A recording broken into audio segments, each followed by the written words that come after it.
Bem-vindo ao curso da CIPA, a formação da CIPA. O curso tem como finalidade desenvolver e aprimorar as habilidades dos membros da CIPA, com o objetivo de conseguir que observem e relatem condições de risco nos ambientes de trabalho e proponham, como base na sua experiência do dia a dia, medidas preventivas para reduzir até eliminar os riscos existentes ou neutralizar os mesmos. No mês, a partir da portaria 422, de 7 de 10 de 2021, que estabelece assim, desta maneira, os critérios do curso. Então, objetivo do curso, campo de aplicação, as atribuições, a constituição e estruturação da CIPA, processo eleitoral da CIPA, funcionamento da CIPA, o treinamento, CIPA das organizações contratadas para a prestação de serviços, as disposições, bem como o anexo 1, que trata da CIPA específica da indústria civil. Neste novo texto, iremos falar sobre a nova redação do curso da Comissão Interna de Prevenção de Acidentes, conforme estabelecido na nova portaria. O treinamento deve ter carga mínima de 8 horas para grau de risco 1, de 12 horas para grau de risco 2, de 16 horas para grau de risco 3 e de 20 horas para grau de risco 4. Sendo obrigado a carga horária mínima presencial conforme o grau de risco. No grau de risco 1, a carga horária tem que garantir a carga horária de 8 horas presencial. Para o grau de risco 2, pelo menos 4 horas das 12 horas aqui, pelo menos 4 horas devem ser realizadas na modalidade presencial. No grau de risco 3, carga horária de 16 horas, pelo menos a metade, 50% da carga horária, é obrigatório ser na modalidade presencial. E o grau de risco 4, são um curso de 20 horas, conforme preconiza 5, mas pelo menos 8 horas deve ser presencial. Bom, o treinamento deve contemplar, no mínimo, os seguintes itens: estudo do ambiente e das condições de trabalho, bem como dos riscos originados no processo produtivo. Então, a CIPA deve conhecer a fábrica, deve conhecer o mapeamento do processo produtivo, como é realizadas as atividades para a produção, e conhecer os riscos existentes nesse processo, para poder interagir, orientar e atuar na prevenção. Noções sobre acidentes e doenças relacionadas ao trabalho decorrentes das condições de trabalho e da exposição dos riscos existentes no estabelecimento, das medidas de prevenção. A metodologia de investigação e análise de acidentes e doenças relacionadas ao trabalho.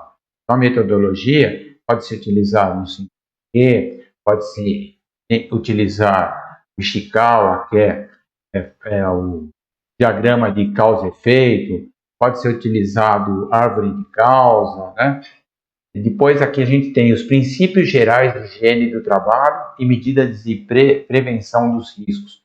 Na questão de higiene do trabalho, os riscos químicos, que são poeiras, aerodispersões, os agentes químicos utilizados na fábrica, ruído, umidade, temperaturas extremas, os riscos ergonômicos. Então, noções sobre legislação trabalhista previdenciária relativa à segurança e saúde no trabalho. Então, as noções da legislação trabalhista. Noções sobre a inclusão de pessoas com deficiência e reabilitados no processo de trabalho.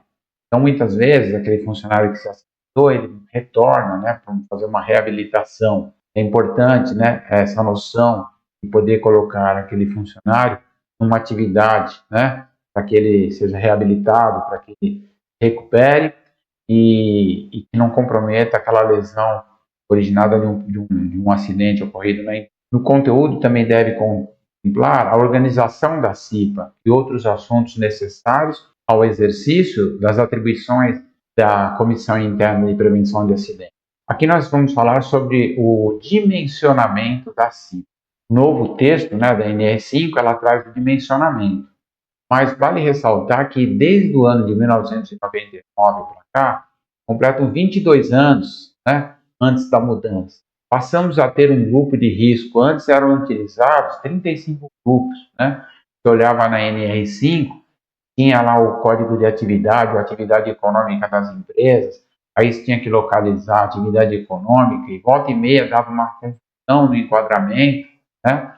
E com a mudança facilitou, né? Basta ir na NR4, olhar o código da atividade econômica. Então, olhando essa de mudança, o que precisa? Então, basta ir verificar o dimensionamento está estabelecido, né, o dimensionamento da CIPA está estabelecido conforme o grau de risco, que pode ser grau de risco 1, 2, 3 e 4, definido na NR4, no quadro 1, baseado no CNAE, que é a Classificação Nacional de Atividade Econômica da Empresa, e o número de funcionários. E pronto, né? Fica fácil. Aqui é o embasamento legal, no item 541, a CIPA será constituída por estabelecimento, né? E composta de representantes da organização e dos empregados, de acordo com o dimensionamento previsto no quadro 1 desta NR, ressalvadas as disposições para setores econômicos específicos. Aqui, o dimensionamento, ele se dá com base no quadro 1, né, do dimensionamento da CIPA, está na NR5. Então, ela traz aqui para a gente, olha, o grau de risco, né, lá, o grau 1, 2, 3 e 4, e o número de funcionários, né? Conforme aumenta aqui o número de funcionários, aumenta-se o número de cipeiros, tá? E a partir de 10 mil, né, acima de 10 mil funcionários, para cada grupo de 2.500 é acrescentado, para grau de risco 1 e 2, acrescenta-se um cipeiro. Para grau de risco 3 e 4, acrescenta-se 2 cipeiros. Né? O grau de risco está na NR4, né, com a correspondência conforme o Código de Atividade Econômica da empresa. Então, o que tem que ser feito para dimensionar a CIPA? Você vai na NR4, olha o Código de Atividade Econômica, encontra a empresa, né, que está dentro da atividade que você trabalha. No Código de Atividade vai ter aqui o grau de risco, né, e basta voltar, né, aqui nessa tabela da NR5, verificar quantos funcionários a sua empresa tem e, conforme for o grau de risco, o número de funcionários, já está definido, fica definido o número de cipeiros, né, obrigatório, né.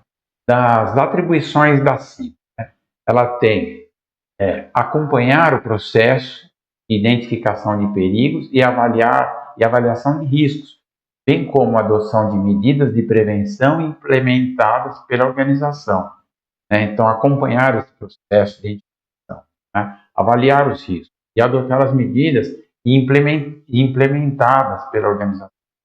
O acompanhamento das planos de ação, registrar a percepção dos riscos dos trabalhadores em conformidades com o item 1513 da NR1 por meio de mapa de risco ou outra técnica ou ferramentas apropriadas à sua escolha, em ordem de preferência, com assessoria do Serviço Especializado em Segurança do Trabalho, do SESNIT, né, onde houver.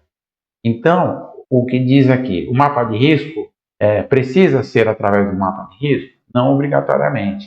Nesse item, a norma deixa a oportunidade da empresa utilizar de uma outra ferramenta, né?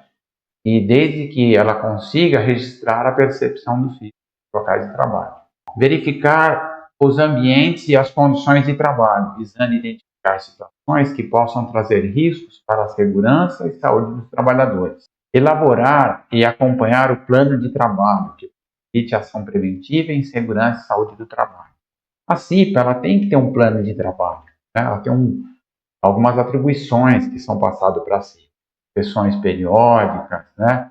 Levantamento de perigos e riscos, fazer auditorias, né? E desenvolver trabalhos de conscientização, atuar dentro da CIPAT, ajudar na fiscalização e distribuição de EPIs, né? E interagir com os colaboradores, né? Participar no desenvolvimento e implementação de programas relacionados à saúde e segurança do trabalho, que nem programas, tem o 5S, tem Kaizen, tem programas de melhoria, comportamento seguro, por exemplo, né? Acompanhar a análise dos acidentes e doenças relacionados ao trabalho, nos termos da NR1, e propor, quando for o caso, medidas para a solução de problemas identificados.